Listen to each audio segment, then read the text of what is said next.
Hi friends, welcome to study shorts. आज हम पढ़ने वाले हैं क्लास 6 हिस्ट्री चैप्टर 4 वैदिक कल्चर पार्ट 2 द आश्रम सिस्टम। द आश्रम system existed with in the वैदिक कल्चर ऑफ एंशियंट इंडिया। आश्रम सिस्टम प्राचीन भारत की वैदिक संस्कृति में मौजूद थी। Under this system a persons life was divided into 4 distinct stages. इस सिस्टम के तहत एक पर्सन के लाइफ को 4 अलग अलग स्टेजेस में बांटा जाता था। Each ashram stage was associated with specific duties and objectives. हर आश्रम स्टेज के साथ खास ड्यूटीज और ऑब्जेक्टिव्स जुड़े होते थे। द 4 आश्रम्स। ब्रह्मचारी आश्रम, 4 आश्रम्स है, उसमें से फर्स्ट है ब्रह्मचारी। ब्रह्मचारी आश्रम is considered the first stage of life. ब्रह्मचारी आश्रम को लाइफ की पहली स्टेज माना जाता है। During this stage a child was supposed to receive education under guidance of guru. इस स्टेज में एक बच्चे को गुरु के गाइडेंस में एजुकेशन करनी होती थी। At this stage, the students focused wholly on their studies. इस स्टेज में स्टूडेंट्स का मेन फोकस पढ़ाई और नॉलेज गेन करने पर होता था। वे डिसिप्लिन में रहते थे और गुरु से अलग अलग सब्जेक्ट्स सीखते थे। ब्रह्मचार्य आश्रम मीन स्टूडेंट लाइफ, विद्यार्थी जीवन। गृहस्थ आश्रम। After completing there education a person would enter the गृहस्थ आश्रम। एजुकेशन पूरी करने के बाद व्यक्ति गृहस्थ आश्रम में प्रवेश करता था। It was important in this stage to marry and fulfill domestic duties and social responsibilities. इस स्टेज में पर्सन विवाह करता था और परिवार और समाज से जुड़ी जिम्मेदारियां निभाता था, जैसे परिवार की देखभाल करना, बच्चों का पालन पोषण करना, परिवार की नीड्स को पूरा करना और समाज के प्रति अपना ड्यूटीज निभाना। गृहस्थ आश्रम मीन्स परिवार और जिम्मेदारियों का life. वानप्रस्थाश्रम। After fulfilling responsibility of householder, at this stage of Vanaprasthashram, one was expected to withdraw from the family and engage in meditation, penance and philosophical thinking. Vanaprasthashram means responsibility से धीरे धीरे दूर होकर आत्मचिंतन का लाइफ। जब कोई person अपनी गृहस्थ जीवन की मुख्य जिम्मेदारियां पूरी कर लेता था, तब वो नेक्स्ट स्टेज में एंट्री करता था। वानप्रस्थ अवस्था में धीरे धीरे वो फैमिली रिस्पॉन्सिबिलिटी से दूर होने लगता था। इसका मतलब ये नहीं है कि वो अचानक परिवार को छोड़ देता था, बल्कि वो अपनी जिम्मेदारियां अगली पीढ़ी को सौंपकर खुद सांसारिक जीवन से धीरे धीरे दूर होता था। इस अवस्था में व्यक्ति अपना समय मेडिटेशन, ध्यान, पेनेंस, तपस्या और फिलोसफिकल थिंकिंग में लगाता था। संन्यास आश्रम। The sannyas ashram was considered the concluding stage of life. संन्यास आश्रम को व्यक्ति के जीवन का अंतिम चरण माना जाता था। At this stage, a person was expected to renounce all relations and live only to understand the true meaning of human existence. इस स्टेज में पर्सन को अपने सारे सांसारिक संबंधों और मोह माया का त्याग करना अपेक्षित था। उसका मेन पर्पस अपने लाइफ के रियल मीनिंग और मानव जीवन का उद्देश्य को समझना होता था। Human existence. A person was not supposed to stay at one place for long time. संन्यास आश्रम में सन्यासी को एक ही स्थान पर लंबे समय तक नहीं रहना चाहिए, ऐसे धारणा थी। वो अलग अलग स्थानों पर जाकर आध्यात्मिक चिंतन और साधना करता था। Try this. Create a poster titled The 4 Stages of Life based on the Ashram System. The 4 Stages of Life नाम से एक पोस्टर बनाइए, including drawing or pictures for each stage along with written information regarding its specific duties and significance. Display it in your classroom. चारों आश्रमों पर एक poster बनाना है। Poster में हर आश्रम की ड्राइंग, उसका नाम, उस स्टेज की रिस्पॉन्सिबिलिटी और उसका इंपॉर्टेंस लिखना है। जैसे 4 स्टेजेस कौन से हैं? ब्रह्मचार्य आश्रम, गृहस्थ आश्रम, वानप्रस्थाश्रम और संन्यास आश्रम। इस तरह से आपको 4 स्टेज में डिवाइड करके उसका पोस्टर बनाना है।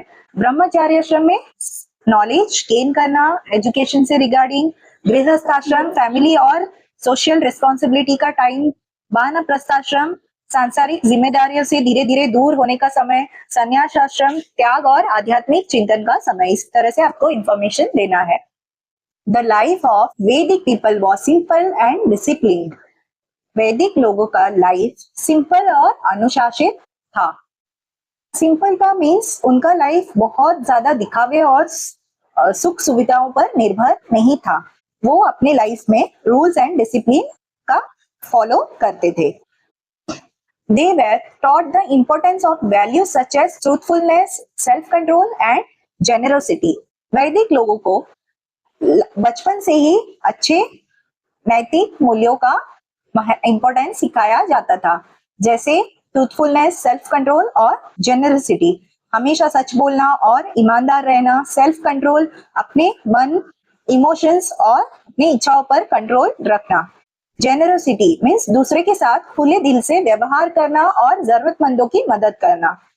इसीलिए एजुकेशन का उद्देश्य सिर्फ पढ़ाई करना नहीं था, बल्कि अच्छे चरित्र वाला व्यक्ति बनना भी था। In social life values like unity, cooperation and mutual respect were of prime importance. समाज में रहते समय एकता, सहयोग और एक दूसरे का सम्मान बहुत इंपॉर्टेंट माना जाता था। सभी लोग मिलजुल कर रहे, एक दूसरे की मदद करे और एक दूसरे का रिस्पेक्ट करे, इस तरह से इंपॉर्टेंस दिया जाता था। People celebrated life through seasonal festivals, yajnas, music and dance. वैदिक लोग अपने जीवन में सीजनल फेस्टिवल, ऋतु के अनुसार त्योहार, यज्ञ, संगीत और डांस के माध्यम से उत्सव फेस्टिवल मनाते थे। सीजनल फेस्टिवल का मतलब है मौसम या ऋतु के अनुसार मनाए जाने वाले त्योहार। Avoiding food wastage, helping the poor and living a disciplined life formed an integral part of their moral values. को बर्बाद नहीं करना, गरीबों की मदद करना और डिसिप्लिन लाइफ जीना उनके मोरल वैल्यूज का इंपॉर्टेंट हिस्सा था। These moral values instilled positivity in society. In moral values के कारण समाज में पॉजिटिविटी और अच्छा वातावरण बना। जब लोग सच बोलते हैं, एक दूसरे की मदद करते हैं और रिस्पेक्ट देते हैं, तो सोसाइटी में विश्वास और शांति बढ़ती है। These values help to create a mature society. इन अच्छे वैल्यूज ने एक समझदार, जिम्मेदार और डेवलप समाज बनाने में मदद की। यहाँ मैच्योर सोसाइटी का मतलब उम्र से बड़ा समाज नहीं, इसका ये मतलब है कि जहाँ लोग जिम्मेदारियां समझते हैं, दूसरों का सम्मान करते हैं, मिलजुल कर रहते हैं और सही और गलत में अंतर समझते हैं। Harmony with nature and honouring manual labour was characteristics of वैदिक सोसाइटी।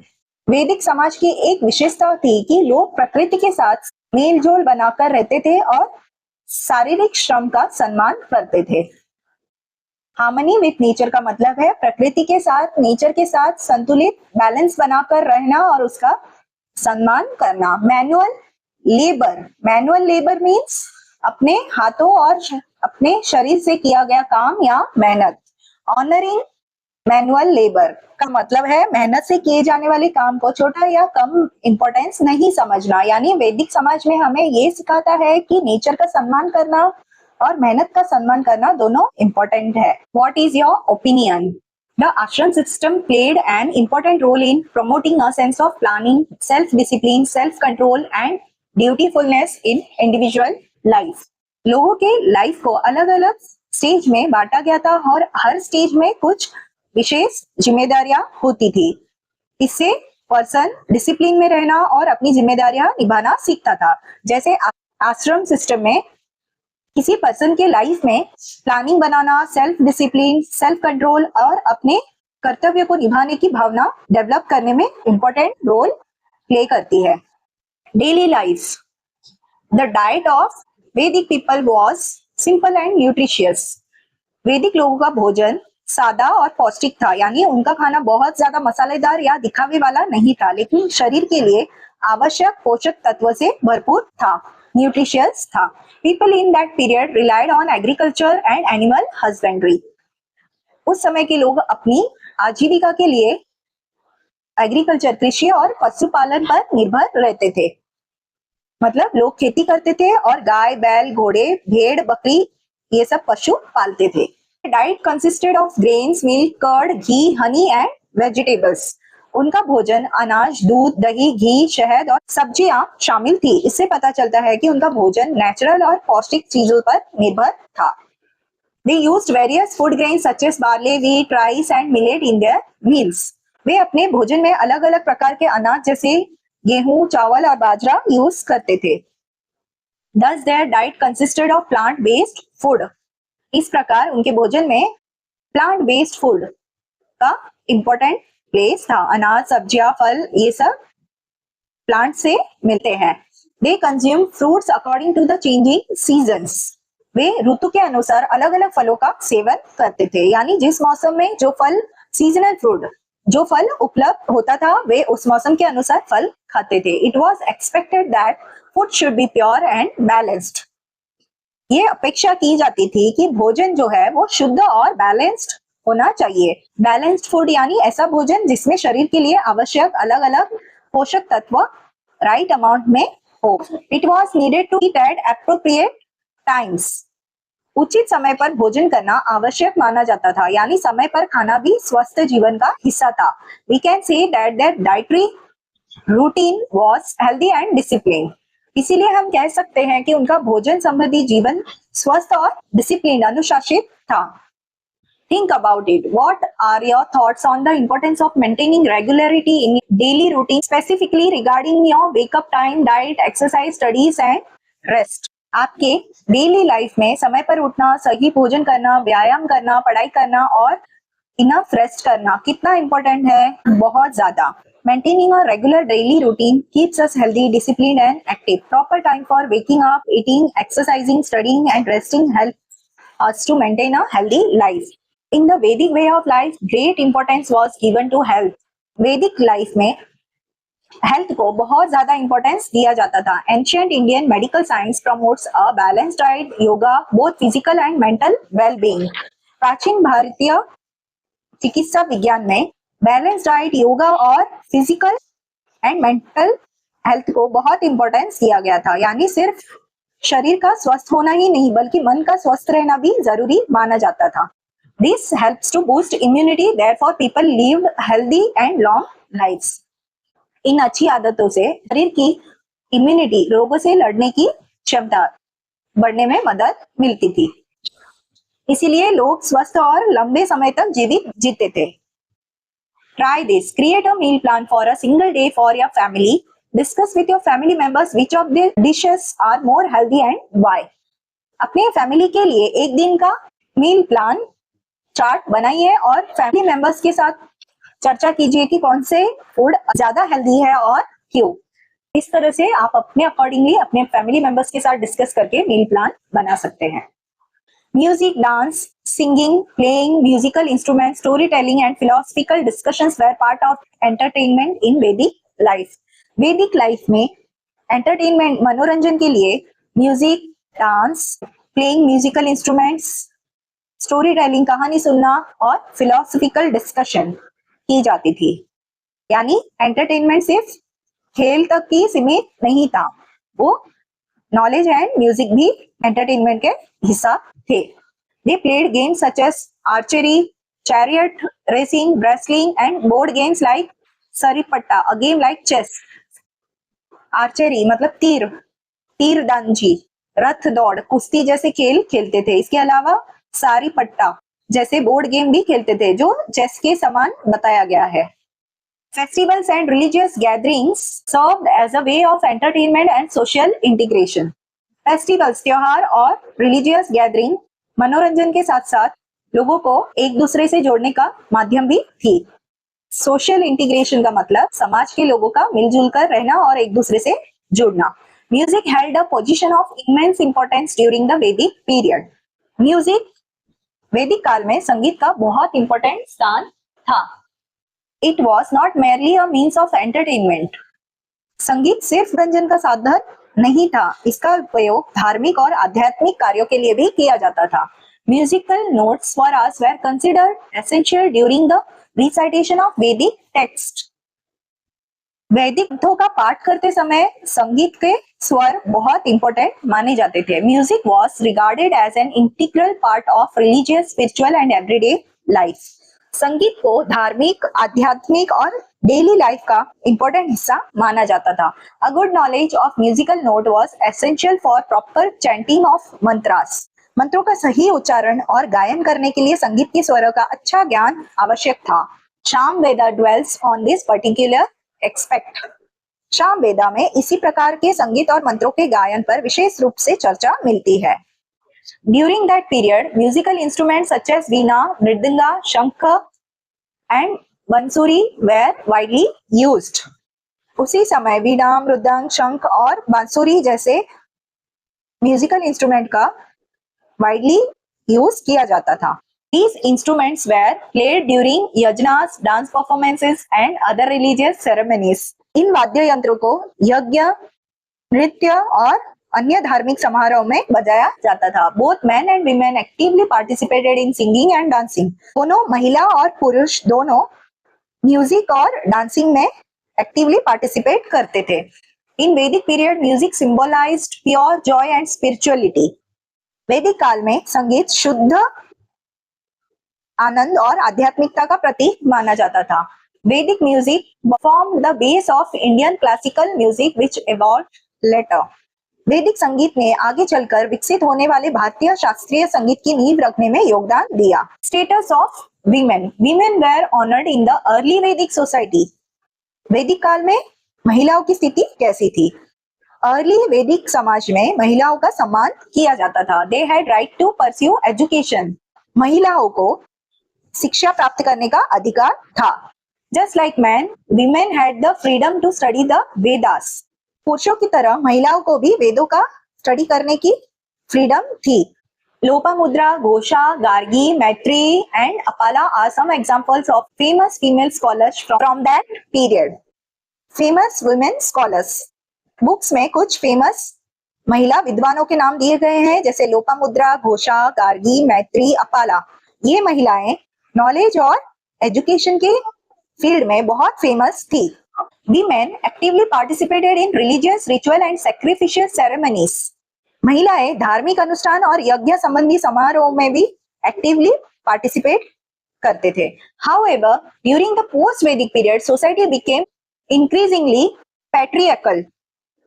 Patriarchal society. Patriarchal का मीन्स ऐसा समाज जिसमें परिवार और सामाजिक निर्णयों में पुरुषों का अधिक महत्व माना जाता था।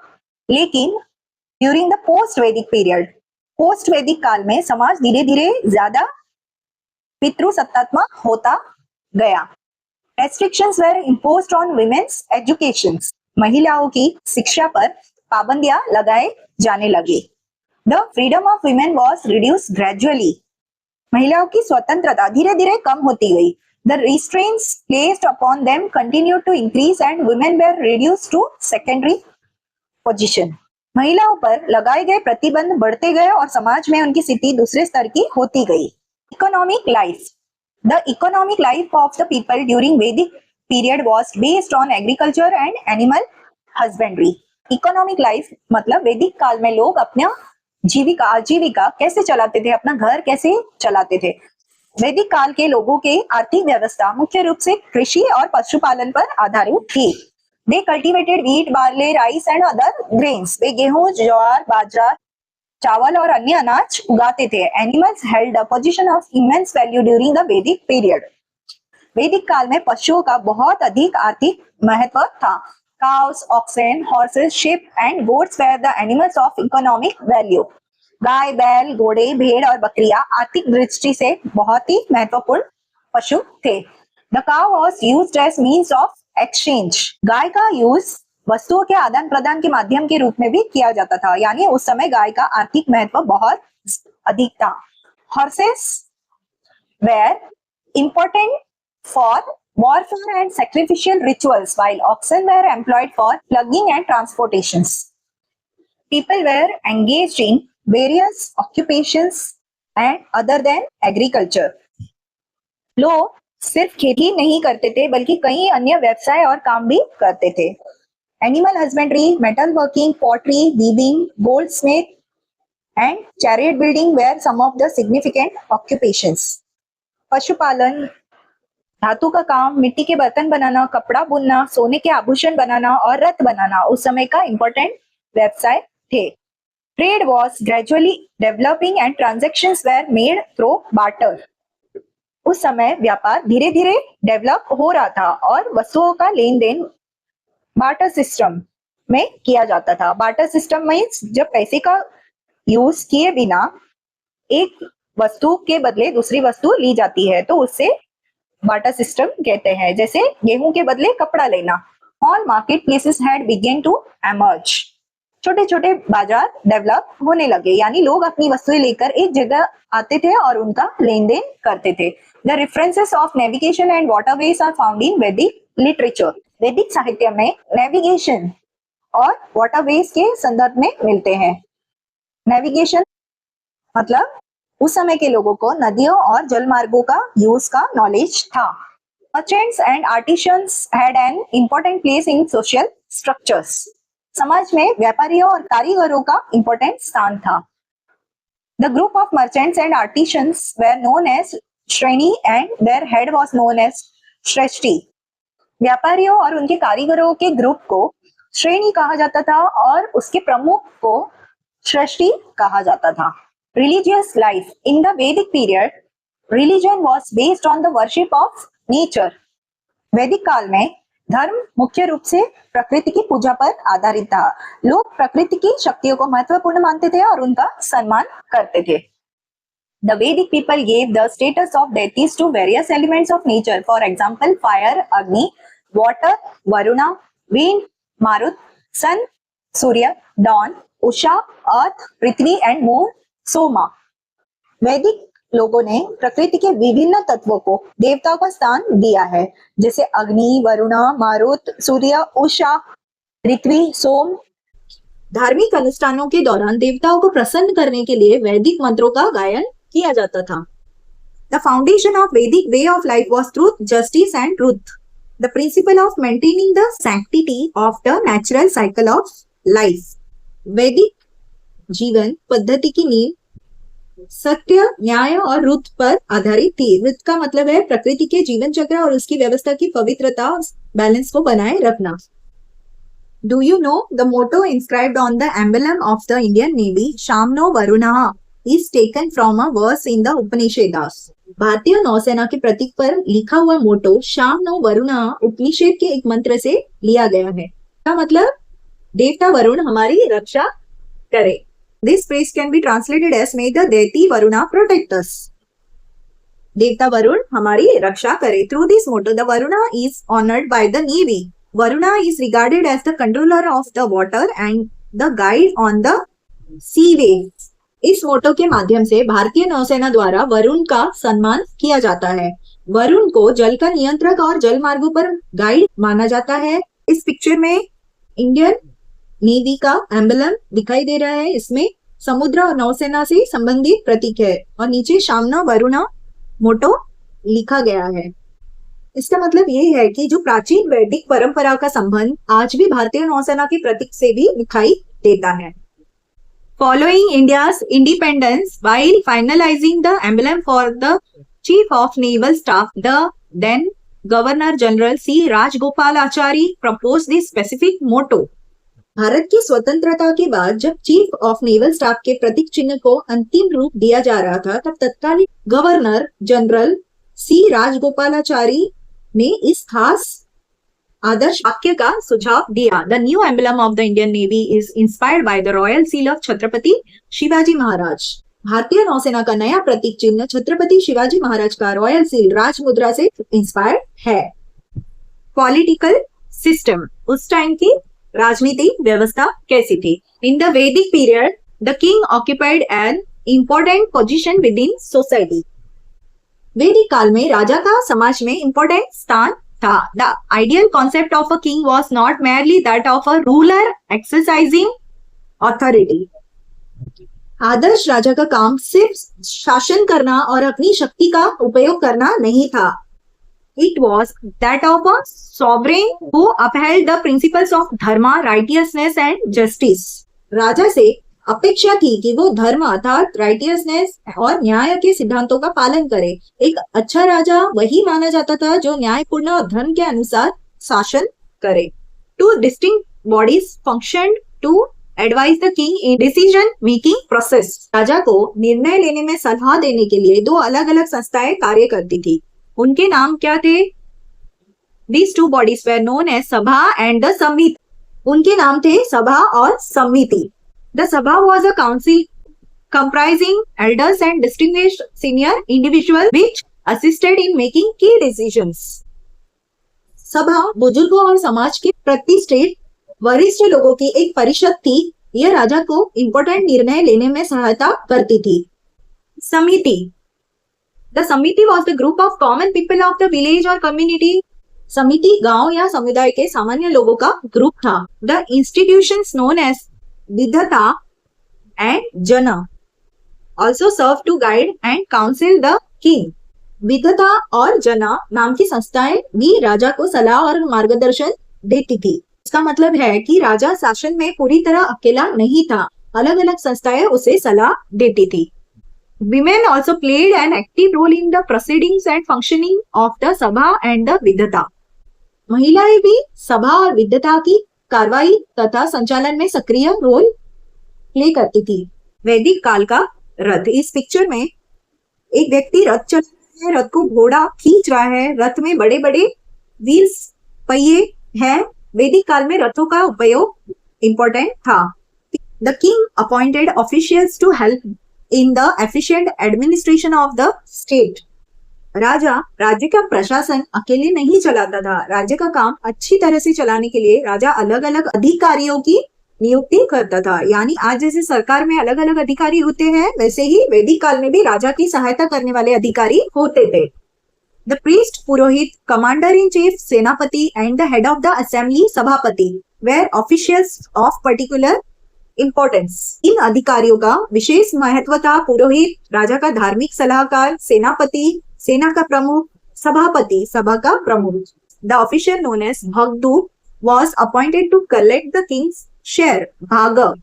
भगदूत नाम का एक अधिकारी राजा के हिस्से या भाग को इकट्ठा करने का काम करता था। इसे आप आज के राजस्व और टैक्स संग्रह से जोड़कर समझ सकते हैं। During times of war the king himself lead the army. जब युद्ध होता था तब राजा स्वयं सेना का नेतृत्व करता था। अर्थात राजा सिर्फ महल में बैठकर ऑर्डर नहीं देता था, बल्कि युद्ध के समय सेना के साथ नेतृत्व करता था। State administration was primarily based on the principles of dharma, righteousness, justice and defence and social order. राज्य का प्रशासन मुख्य रूप से इन प्रिंसिपल्स पर डिपेंड था।